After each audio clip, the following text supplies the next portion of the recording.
Jai Hind, this is Brigadier Hemant Mahajan. I compliment everybody for on the occasion of Kargil Day, which is 26th of July 1999, when the Indian Army defeated the Pakistani army and the last soldier, Pakistani soldier who had entered our territory in Kargil was thrown out. So this was the successful completion of a very important war fought in the mighty Himalayas, and therefore 26 July each year is celebrated as a Vijay Divas or Operation Vijay. In next 30 to 40 minutes, I will present to you as to how this war in Kargil was fought and how bravely the soldiers of ours defeated the Pakistani army. Let us not forget this brave acts of Indian soldiers because we lost a large number of them. When you look at the Kargil sector basically is surrounded on three sides. You have the northern areas. I hope you can see my cursor. Let me These are the northern areas. This is the Pakistani occupied Kashmir. Then this is the area which has been given by Pakistan to China. This is the area of Aksai Chin, and this entire area is basically Ladakh. Okay, so Indian Ladakh or Ladakh consists of two districts of district of Kargil and district of Leh. This is where this particular war was fought. The next point that we need to understand is the layout of the ground. There are very important mountain ranges which are there: the Karakoram ranges, the Ladakh ranges, the Great Himalayan ranges, and the Zanskar ranges. If you look at it, basically, Zanskar ranges and Ladakh ranges in between are the valleys of Kargil and Leh, and that is where this war was fought. The next ridgeline is the Karakoram ranges. It is here when the Indian army fought the Chinese army in Ladakh during the Galwan crisis. So this is broadly the geography. As far as this area is concerned, it has got very few roads. There's an important road which starts from Jammu, then it goes to Srinagar. From there, it goes to Kargil, Batalik.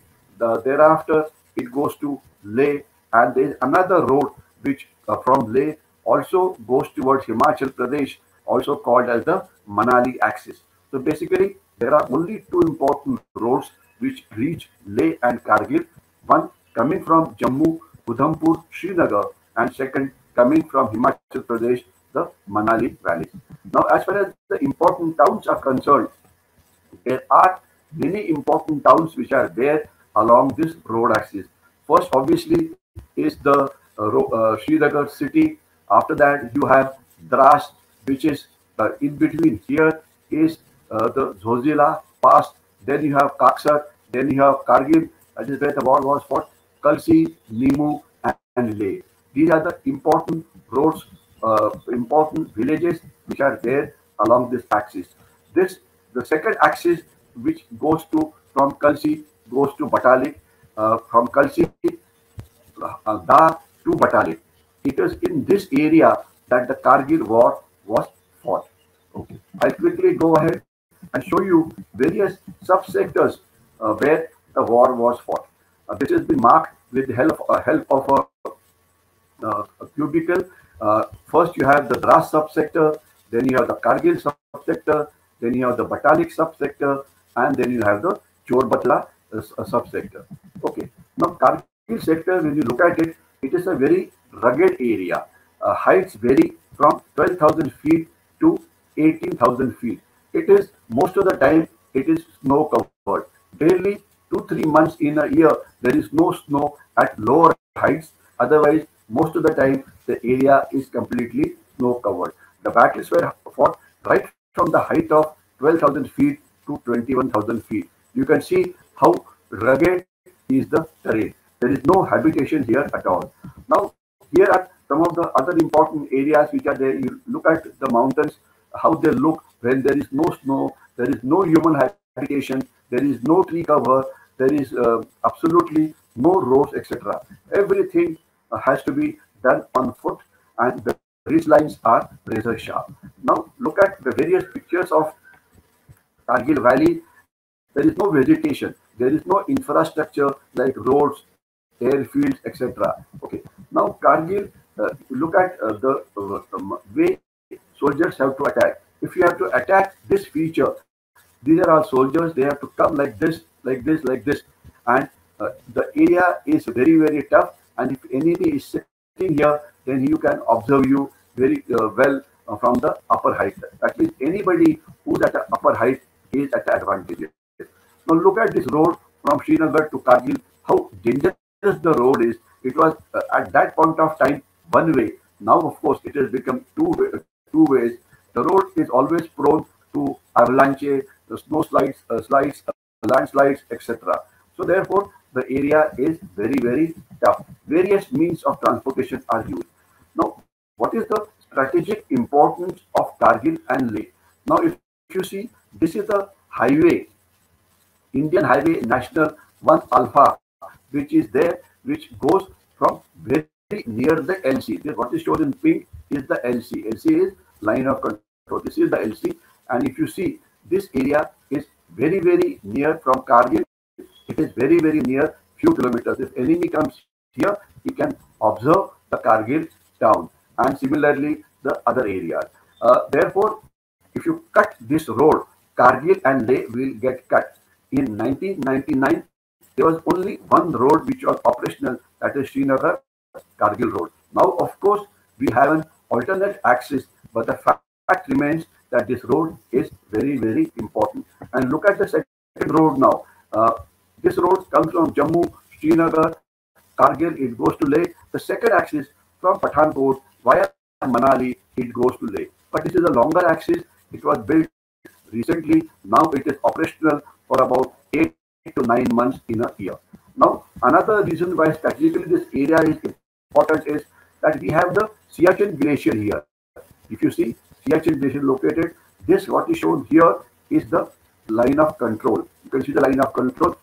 This side is Pakistan. It is written here. We have Pakistani occupied Kashmir, various rivers which are there, and towards our side is Mashko, Dras, Kaksar, Kargil, Batalik, Chorbatla, NJ 9842, Siachen. This is all there. So if you cut this road, you can cut the maintenance access to Siachen Glacier, which is strategically very, very important. Okay, I'll go to the next point. Kashmir has always been a bone of contention between India and Pakistan, and right from 47 onwards, Pakistan has been making an all-out effort to capture Kashmir. It fought a war in 1947, it fought a second war in 1965, it fought the third war in 1971 when Pakistan was broken into two separate countries, Pakistan on one side and Bangladesh on the other side, and Kargil war was the last conventional war which was fought to capture Kashmir. You can see Srinagar, you can see Kargil, you can see Batalik, and rest of the area. Skardu is the capital of Pakistan occupied Kashmir. Gilgit Pakistan was recently in limelight. The Chinese want to take the area of Gilgit and Pakistan on want to take it away from Pakistan simply because Pakistan doesn't have the money to pay whatever loans it has taken from the Chinese for building the China-Pakistan economic corridor. Now look at this Indian response, how it was, what difficult features the people had to capture, etc. What had happened was that the intrusion into Pakistan was in the area of Kargil, which were not held by the Indian army. What we have to understand is Kargil Leh border with Pakistan is nearly 1,500 kilometers. Only one brigade, or about roughly 3,000 to 4,000 troops, were deployed for guarding the borders, and they were guarding only the important places. While the LOC, which is down south in west of Kashmir, uh, whose length is 780 kilometers, there is more than 2 lakh troops which are guarding that border. This area was considered remote. This area, the strategists thought that nobody can come and capture this area. Even if they come and capture this area, they cannot hold on to it because the area is very difficult. How will they maintain themselves? So Kargil was never considered an important target at all. Now, when India decided, when India realized that Pakistan had come inside and capture and occupied certain mountain tops where there was no army, India decided that we will evict Pakistan from there. Generally, in the month of May 1999, this was detected. Now these are our three service chiefs, and the hero of this war, of course, is General Ved Prakash Malik, under whose leadership the Indian Army fought and won this war. Okay. Now, next is what we have to understand is as to what was India's strategy. India's strategy was clear. India's strategy was to ensure that Pakistan did not start the war along the whole borders. So therefore, we ensured that on the international border, that is down south from Jammu downward, this area, we kept our Indian army ready there so that Pakistan could not come there and Pakistan could not only focus there. In addition to this, we transferred our navy towards this side so that Pakistan was scared that they'll be blockaded at Karachi. So therefore, they kept the war restricted only to the area of Kargil and Leh. Okay. The next issue that we need to understand is that we maintain pressure on Pakistan on the complete line of control sector and the international border sector so that they did not move their army elsewhere. And we thereafter we had our strategic balance. We ensured that our air force and navy were ready should it escalate into a full-fledged war, etc. So now let us look at as to how the operation ultimately commenced in what manner. The Indian Army concentrated massive amount of artillery. You can see the artillery guns here, and this was used to fire on the Pakistani pickets. Okay, and it was decided that Pakistan will be attacked from the correction.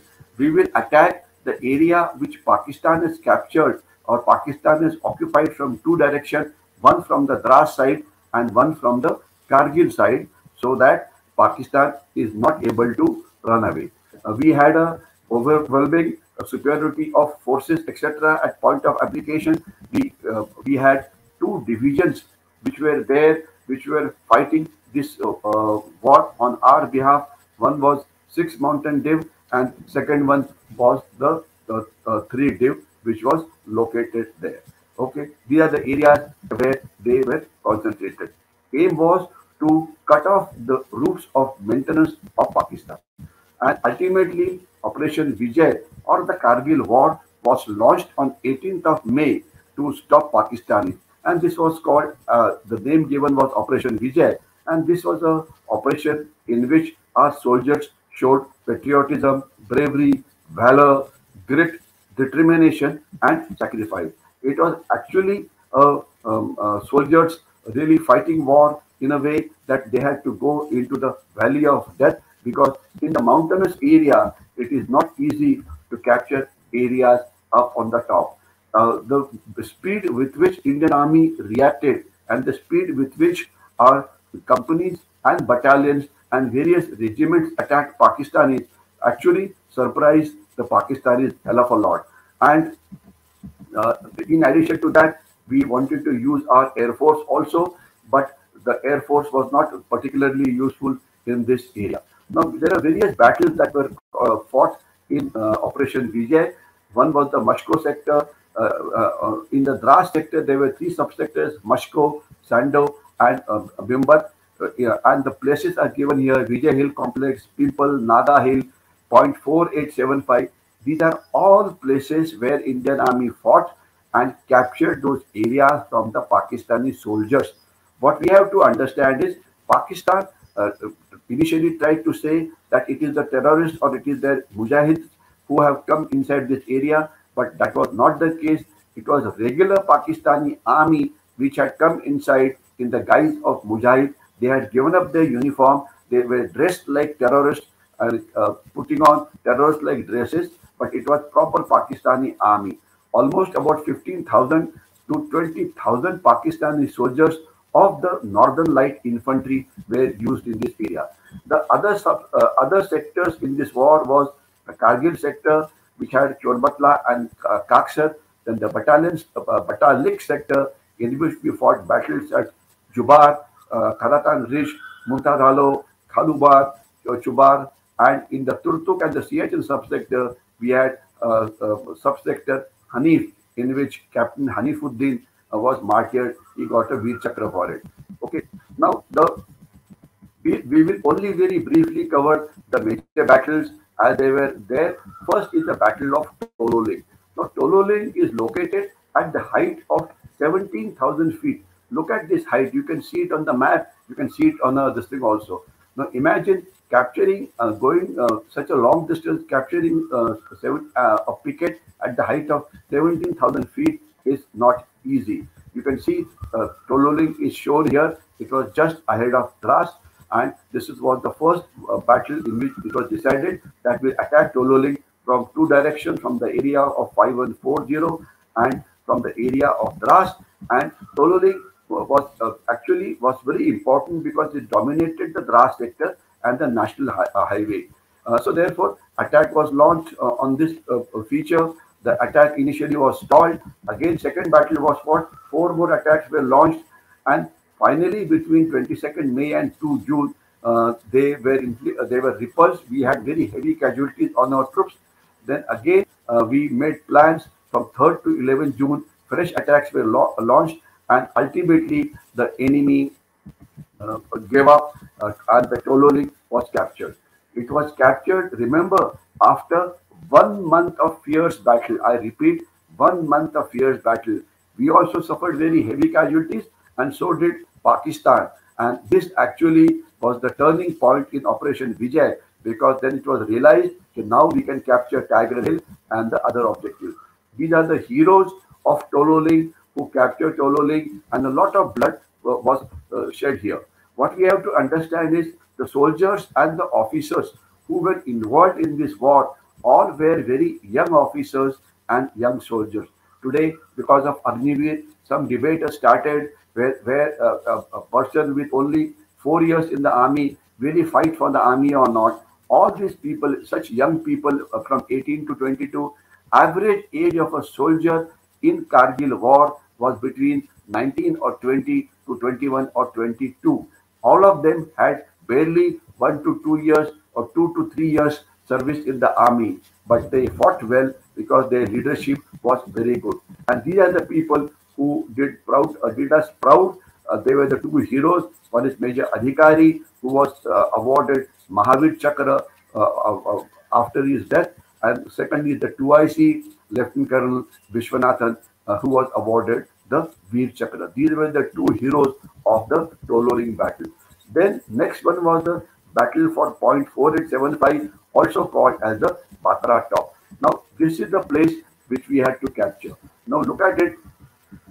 Batra Top is at the height of 16,000 feet. It was later called Batra Top because Captain Vikram Batra was the hero who was responsible for capture of this particular feature. Look at the road, look at the height, etc. And the battle of initially it was called point 4875. It was a very important feature because it was dominating the National Highway 1 Alpha, and it was held by the Pakistani by a company. It was a formidable feature. Fierce battles were fought on 5th and 6th of July, and enemy launched counterattack, Pakistan launched counterattack, and ultimately in this war, we lost one of our most courageous soldiers, a dynamic young leader in Captain Vikram Batra, and therefore point 4875 now has been called as Batra Top. It's a tribute to the departed hero. And this is the point 4875, which you can see on the top how tough the area is, but Vikram Batra is not there in the feature. But this was Captain Vikram Batra, and one needs to tell about his bravery. Just before he went in for attack on Batra Top, the TV channels had come at Dras to interview him. And that is the time he said, yes, we have captured one picket, but we now want to capture another picket. And tonight I am going to do it. And this video is available on the internet, in which Vikram Batra was interviewed. Vikram Batra was called Sher Shah by his troops because he was extremely brave. He was barely 23 years of age. His photograph is available, his bravery is available on the internet. This brave officer also gave a very important quote when he told the reporters who had come there that ye dil mange more. We have captured one picket, but we want to capture Batra Top or 0.4785. Uh, Vikram Batra was the hero, and he also received the first Paramveer Chakra of this war. The next was Tiger Hill, which was the highest battle field in this area. And Tiger Hill was an important tactical feature because it dominated vast area of the Dras sector. So attacks were launched on this, and the height of Tiger Hill was 17,100 feet. Look at this top, how difficult it is. And it was from here that the Indian Army launched one attack. Second attack was launched from here. Third attack was launched from here. And ultimately, Tiger Hill was captured with lot of blood was lost in this area. Now, in this battle of Tiger Hill, which was captured on 4th, there were one brave soldier whose name needs to be spoken about is Grenadier Yogender Yadav of 18 Grenadiers. He was a Sipahi at that point of time, barely 20 years of age.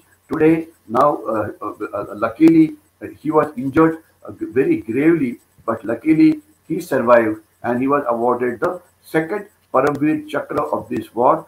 Today, he is a Subedar Major and honorary captain of the 18th Grenadiers. So, second award was won here. The next is the Batalic subsector or the Batalic sector, which is between Turtuk and the Siachen Glacier. It is marked here. Now, this attack here again was very time consuming, again very difficult. You can see various mountain ranges that were there. You can see various nalas that were there. And you can see how our troops had to go over these areas. Now, the area which is shown in red was the area which was supposed to be attacked, Jubar, Kalubahar, and Kurthan. Now, and this is where we launched our attacks. Now, 0.5203, this was held by Pakistan's one platoon. Look at the rugged area. Look at where Pakistanis had constructed their sangars. But look at the places from where the Indian Army climbed these places. One would remember that in Maharashtra, Tanaji Malusare during Chhatrapati Shivaji Maharaj's time captured Kundana by coming from a different direction by using a ghorpat. Now, something similar was done here. Cliff assault was done from this direction. Another attack was done from this direction. Some commandos came from here, some came from behind, and that is how this picket was ultimately captured. So a lot of blood was lost in the area of 0.5203, but ultimately from various directions this attack took place, and the battalions which were there were 12 Jackali, 5 Para. Ultimately, the complete area was captured.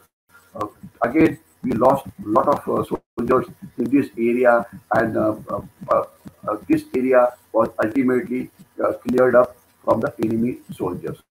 Now, just because of lack of time, I'm not trying to get into the complete detail of the other battles which took place at Kalubahar, or I'll not talk about the battle, how the plan was made, how they attacked, how ultimately the complex was captured, how 22 Grenadiers and 1111 GR ultimately won. But you can just see the area where the soldiers are now standing and dancing with their kukris after the picket was captured. Look at this area where Battle of Jubar, where they captured this area also from the Pakistani side. Jubar was another very tough battle in which 17 Garhwal took part in this battle. And here you can see 0.4924, Jubar top, Jubar off, OP, etc., and the difficult areas from where the Indian Army captured. And this is a photo actually of Jubar top. Look at it, how difficult it is to go there. And if somebody is occupying that area, how difficult it will be to evict the enemy who's sitting at such an important height. So ultimately, the complete area which was there, which Pakistan had occupied in various subsectors, was captured, and then ultimately the attention turned towards Turtuk. Now, Turtuk is somewhere near Siachen Glacier. Again, here almost two companies of Pakistan were there, and this area of 0.6024, area of Saddle, area of 0.5590, etc., and the Glacier which is there, this was captured after a tough fight. Now, this you can have a look at how rugged the area is, how tough the whole going is, and what kind of a bravery our soldiers would have shown. And these are the victors of the soldiers who were responsible for the capture. So basically, on 10th of July, most of the Pakistani soldiers had been evicted, and Pakistan was told if anybody is remaining, then you take them back. Otherwise, they are going to attack those people also. Nearly 95% of Pakistani soldiers had been killed. Now, ultimately, on 26th of July, every Pakistani soldier was outside the Indian area. And Pakistan, as far as Pakistan was concerned, Pakistan at that point of time, Pakistani Prime Minister was Nawaz Sharif, the Pakistani Army Chief was Musharraf, and it is Musharraf who is believed to have carried out this operation. And one would remember that at that point of time, in our country, Atal Bihari Vajpayee was the Prime Minister, General Ved Prakash Malik was the Army Chief, and just after Atal Bihari Vajpayee ji had gone to Lahore to have a good relations with Pakistan. It was at the same time that Pakistan was infiltrating their army into the unheld areas of Kargil. But Benazir Bhutto later has said that Kargil was their biggest blunder. In fact, Pakistan was so scared that it did not even recognize that its soldiers had taken part in this war. The soldiers' families were not told about it. Pakistani media did not talk about it, but Pakistan, as per the official report, later confirmed that they lost 772 of their soldiers, including 69 officers. Imagine that's a very high ratio, and their wounded were more than 1,000 plus. But later, Nawaz Sharif has said that the number of people who were killed were 1,500 and more than 2,000 were wounded. That means Pakistan lost very heavily in this war. And later, Northern Light Infantry, which was responsible for carrying out this attack, was recognized for their gallantry by the Pakistani army. As far as we are concerned, our casualties were heavy. Indian Army lost 478 of their brave soldiers, and wounded was seriously wounded was 1122, and the officer casualties were very heavy. If you look at the casualties, killed officers were 25 and wounded were 57, and 60% of these officers were killed during assault because the Indian Army follows the method of Chhatrapati Shivaji Maharaj, where officers lead from the front. But if the officers don't lead from the front, then the soldiers will not fight as they want. Now General Ved Prakash Malik is also talked about. He said that the Indian Army fought very well. He complimented the ones who got gallantry awards and the units who got unit citation, etc. But now, what is the present state is what we need to know at this point of time. Actually, Operation Vijay in effect is a story of those valiant soldiers who faced the most difficult odds in warding off Pakistan's grab design. It is a classical example of blood for freedom, which was done by Netaji Subhash Chandra Bose. The blood was there in abundance in the form of supreme sacrifice made by the soldiers during Operation Vijay. But also let us remember that we should today compliment these brave soldiers. We should remember these soldiers who gave their today for our tomorrow. So the final tribute is a nation without heroes is a nation without future. The heroes here was Captain Vikram Batra, Lieutenant Vijay Thapar, Major Acharya, and so on and so forth, Rifleman Sanjay Kumar, etc. But Operation Vijay brought out some really good heroes, and they all recognized afterwards. A lot of films were made on Operation Vijay, and young officers, JSUs and Jawans of Indian Army really showed their courage under fire, and their unwavering leadership, their unflinching followers, etc., ensured that Pakistan was ultimately thrown out. So the soldiers of Indian Army have stood the test of times, and they have never failed the nation when it was required. Now, the issue is Kargil war is over 23 years back. Now what? Uh, what is that is going to happen today? One would remember in 2000, 2 years back in Galwan, another battle was fought against the Chinese, in which we killed the Chinese 70 soldiers, and we lost 70 soldiers in correction, 20 soldiers in the bargain, including the CO of the Bihar battalion who was martyred in this action. Will there be another Kargil? Presently, it looks unlikely because Pakistan's economy is not up to the mark. But Pakistan will continue to carry out terrorist actions in Kashmir. As far as China is concerned, I was talking today. Just today's newspaper talk about Chinese aircraft, fighter aircraft coming near the LAC in our area. So the threat from China of physical war may not come immediately, but the fact remains that China today is fighting with us a war which is called as the hybrid war, or called as the unrestricted war, or called as the gray zone war, or called also as multi-domain war. So we therefore have to prepare ourselves to whichever domain the people come and fight. We have to ensure that we are always ready to fight. Today, the challenges in front of the nation are many, and how will we overcome these challenges?